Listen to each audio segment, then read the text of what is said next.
अस्सलाम वालेकुम जी, क्या हाल चाल सारिਆਂ ਦਾ। मैं निकलिया फैक्ट्रियों तो बड़ी हनेरी चलती पई है जी। बहुत अंधेरा है, बहुत हनेरी आंदी पई है जी बहुत तूफान है।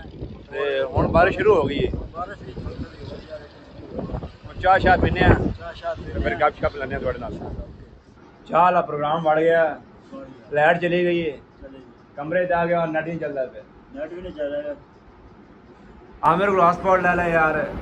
ले लो यार, केड़ी गल है, ले लो। साडा नहीं चलता पे, तेरा की चलना वा? साढ़े $10 का पैकेज लगा है। साडा दी सर्विस बहुत घट हुंदी, बहुत कम है। गंदी सर्विस जायद $10 दी है। बहुत गंदी सर्विस। तो मौसम स्वादी बनया, चाह पीनी थी तो लाइट चली गई। आज मैच भी पेशावर ज़ल्मी दा ते इस्लामाबाद यूनाइटेड दा सी। हाँ हाँ हाँ हाँ मैं हुण थोड़ी जल्दी वेखी, मजा आ गया। 214 स्कोर 6। अब नया लाई ना थारी मिट्टी लग लगी। सॉरी यार, दुनिया में ना छोड़ा लाइफ था। गुलाल लाई